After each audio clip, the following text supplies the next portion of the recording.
नमस्कार दोस्तों, स्वागत है आपका आपके अपने YouTube चैनल पर। तो दोस्तों, रीट पात्रता परीक्षा यानी कि जो रीट थर्ड ग्रेड का प्री एग्जाम होता है उसके नोटिफिकेशन को लेकर, उसकी तैयारियों को लेकर दोस्तों इस समय की बहुत बड़ी अपडेट आ रही है। जी हाँ दोस्तों, परीक्षा तिथि को लेकर, नोटिफिकेशन को लेकर जो बोर्ड सचिव हैं, क्योंकि आपका जो पेपर कराया जाता है वो माध्यमिक शिक्षा बोर्ड अजमेर के द्वारा कंडक्ट करवाया जाता है। तो अजमेर बोर्ड को यहाँ पर जिम्मेदारी सौंपी गई है। ये दे सकते हैं कैलाश चंद्र शर्मा को माध्यमिक शिक्षा बोर्ड सचिव की जिम्मेदारी मिल गई है।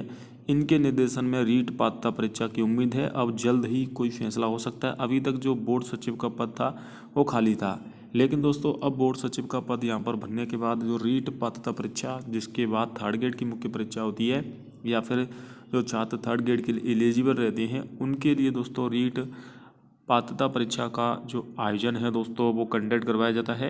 इससे पहले 2025 में हुई थी, 2 साल का समय हो चुका है।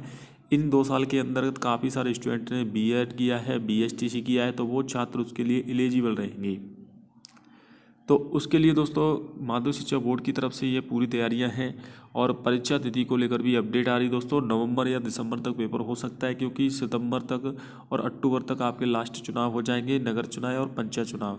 आचार संहिता होने की वजह से हालांकि आपसे फॉर्म भरवा लिए जाएंगे, परीक्षा आचार संहिता के बाद ही होगी। नवंबर या फिर दिसंबर तक एग्जाम डेट आगे बढ़ेगी। मदन दिलावर जी जो शिक्षा मंत्री हैं प्रेजेंट में राजस्थान के, उन्होंने भी बयान दिया था कि तबादला नीति के तहत जनवरी में स्पष्ट नीति बनाकर थर्ड ग्रेड शिक्षकों के ट्रांसफर शुरू हो जाएंगे और 50,000 के आसपास बड़ी भर्ती आने की संभावना है। थर्ड ग्रेड टीचरों की बड़ी भर्ती आएगी दोस्तों 50,000 प्लस पदों पर। उसके लिए डीपीसी भी होगी और भी प्रोसेस है वो सभी कंडक्ट करवाया जाएगा।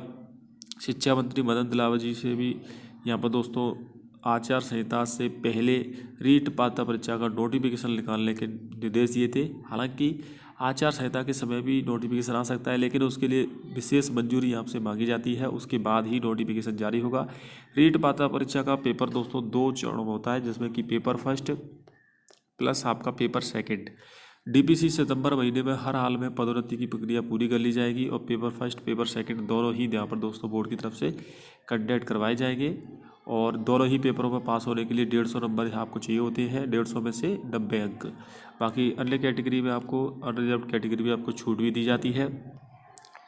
इसके अलावा दोस्तों अगर मैं बात करूँ आपकी जो थर्ड ग्रेड की भर्ती परीक्षा कब तक होगी, तो देखिए 2027 तक। यहाँ पर आप क्वालिफिकेशन मार्क भी दे सकते हो दोस्तों। 60% आपको जनरल कैटेगरी में, बाकी कैटेगरी में आपको 55% और 40% आपको दिव्यांग में और सहरिया में 36% आपको पास होने के लिए नंबर लाने होंगे। इसके बाद थर्ड ग्रेड की भर्ती परीक्षा 2027 में होगी। तो रीट पात्रता परीक्षा को लेकर पुनः पत्राचार शुरू हो चुका है। जो छात्र रीट पास करना चाहते हैं, इनका रीट पास नहीं है, तो दोस्तों पहले आप अपनी रीट की तैयारी करें। जिनका रीट पास है वो अपनी थर्ड ग्रेड की तैयारी के साथ साथ सीईटी की तैयारी कर सकते हैं, क्योंकि फिलहाल में भी सीईटी के अलावा और कोई एग्जाम नहीं कंडक्ट होने वाली है, क्योंकि सीईटी के बाद काफ़ी सारी भर्तियां आएंगी। तो दोस्तों आप चैनल को जरूर सब्सक्राइब कर लेना बाकी अपडेट के लिए। आई होप आपको वीडियो पसंद आई। जय हिंद, वंदे मातरम।